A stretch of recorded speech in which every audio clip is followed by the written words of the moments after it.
Hello. आज की इस खास पड़ताल में हम दुनिया की कुछ ऐसी जगहों की बात करने वाले हैं जो सच में दिमाग घुमा देती हैं। मतलब बिल्कुल तर्क और विज्ञान की समझ से बाहर।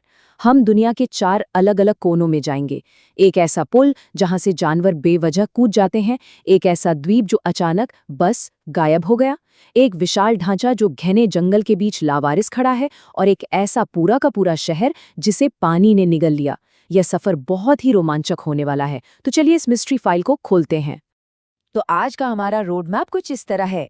पहले हम चलेंगे स्कॉटलैंड के ओवरटाउन डॉक ब्रिज, फिर गल्फ ऑफ मेक्सिको के उस गायब हुए बर्मेजा आइलैंड पर, उसके बाद ब्राजील का जंगल वायाडक्ट और आखिर में अर्जेंटीना का डूबा हुआ शहर एपिक्विन। चलिए सबसे पहले केस फाइल खोलते हैं, ओवरटाउन ब्रिज की। हम आ गए हैं स्कॉटलैंड के डम्बरटन शहर में। यहाँ 130 साल पुराना एक खूबसूरत सा पत्थर का पुल है, जिसे पास ही मौजूद ओवरटाउन हाउस नाम की हवेली के लिए बनाया गया था।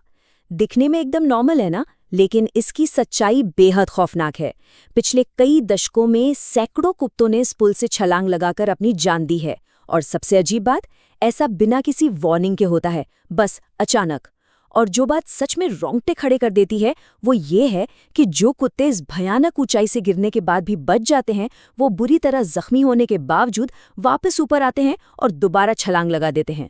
और ध्यान देने वाली बात ये है कि ऐसा सिर्फ कुत्ते करते हैं, कोई और जानवर नहीं।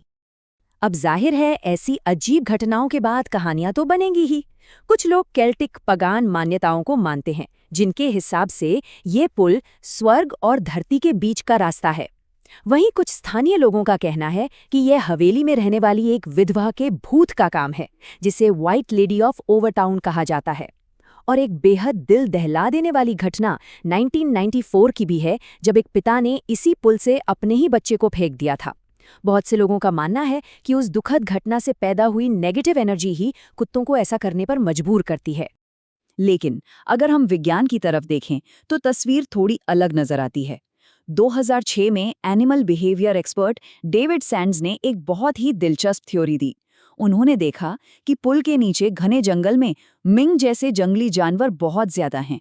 उनका मानना है कि कुत्ते अपनी तेज सूंघने की शक्ति की वजह से इनकी गंध से अट्रैक्ट होते हैं, और इसके साथ ही यहाँ एक ऑप्टिकल इल्यूजन यानी दृष्टि भ्रम भी काम करता है। पुल की दीवारें कुछ इस तरह बनी हैं कि कुत्तों को लगता ही नहीं कि आगे खाई है, उन्हें वो एक सपाट रास्ता ही लगता है। हालांकि ये थ्योरी कितनी भी लॉजिकल लगे, आज तक इसे पूरी तरह साबित नहीं किया जा सका है। ये आज भी एक अनसुलझा रहस्य है। हमारी दूसरी केस फाइल हमें ले जाती है बर्मेजा आइलैंड की ओर, एक ऐसा द्वीप जो नक्शे से ही गायब हो गया। स्कॉटलैंड के बाद अब हम गल्फ ऑफ मेक्सिको आ पहुंचे हैं। बर्मेजा युकाटन प्रायद्वीप के उत्तर में स्थित एक पूरा का पूरा द्वीप था, और फिर वो बस गायब हो गया। ये कोई छोटी मोटी चीज का खोना नहीं है। 1539 में Spanish cartographer Alonso de Santa cruise ने पहली बार इसे आधिकारिक नक्शे में बनाया था। सदियों तक ये वहीं था, लेकिन फिर 1990 के दशक में गल्फ ऑफ मेक्सिको में तेल मिलना शुरू हुआ। अमेरिका और मेक्सिको के बीच समुद्री सीमाओं को लेकर होड़ मच गई। बर्मेजा द्वीप मेक्सिको के लिए बहुत जरूरी था, क्योंकि इससे उन्हें तेल का एक बहुत बड़ा हिस्सा मिल सकता था। तो मेक्सिकन नौसेना ने 3 बार इसे खोजा, लेकिन कुछ नहीं मिला। मामला तब और उलझ गया जब 1 साल बाद मेक्सिकन सेनेटर जोस एंजल कॉन्चेलो, जो इस द्वीप पर मेक्सिको के अधिकार की सबसे ज्यादा वकालत कर रहे थे, उनकी एक संदिग्ध कार एक्सीडेंट में मौत हो गई। 2009 में एडवांस टेक्नोलॉजी का इस्तेमाल करके फिर से खोज की गई, लेकिन समुद्र की तलहटी में रेत के सिवा कुछ भी नहीं मिला। तो आखिर ये द्वीप गया कहाँ? इसके पीछे मुख्य रूप से 2 अलग-अलग थियरी काम करती है। एक तरफ एक बड़ी जियोपॉलिटिकल साजिश की थियरी है, जो मानती है कि अमेरिकन CIA ने जानबूझकर धमाके करके इस द्वीप को नष्ट कर दिया, ताकि तेल पर मेक्सिको का दावा कमजोर हो सके। वहीं दूसरी तरफ मैक्सिकन सोसाइटी ऑफ जियोग्राफी का एक ऐतिहासिक नजरिया है। उनके मुताबिक शायद 16वीं सदी के स्पेनिश खोजकर्ताओं ने अपने दुश्मनों को कंफ्यूज करने के लिए नक्शे में जानबूझकर एक फर्जी द्वीप बना दिया था। मतलब शायद बर्मेजा कभी था ही नहीं। सच्चाई जो भी हो, आज की तारीख में ये भूगोल के सबसे बड़े और दिलचस्प रहस्यों में से एक है। अब खोलते हैं तीसरी केस फाइल, पेट्रोब्रास। घने जंगलों के बीच छिपा एक रहस्यमयी वायरडक्ट। ये सफर हमें दक्षिण अमेरिका के ब्राजील ले आया है। यहाँ के बेहद घने और दुर्गम जंगलों के बीच एक ऐसा विशाल कंक्रीट का ढांचा खड़ा है जो देखकर एकदम बेमेल लगता है। मतलब सोचिए, जैसे किसी आधुनिक शहर के एक बड़े हिस्से को उठाकर सीधा जंगल के बीचों बीच रख दिया हो।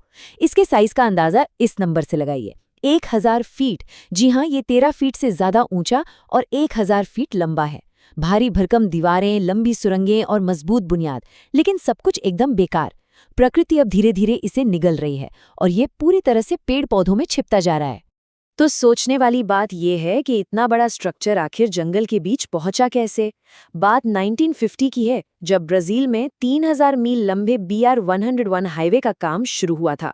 1960 में इस हाईवे के एक जरूरी हिस्से के रूप में इस पेट्रोब्रास वायडक्ट को बनाना शुरू किया गया, ताकि रियो डी जेनेरो और सैंटोस को जंगल के रास्ते जोड़ा जा सके।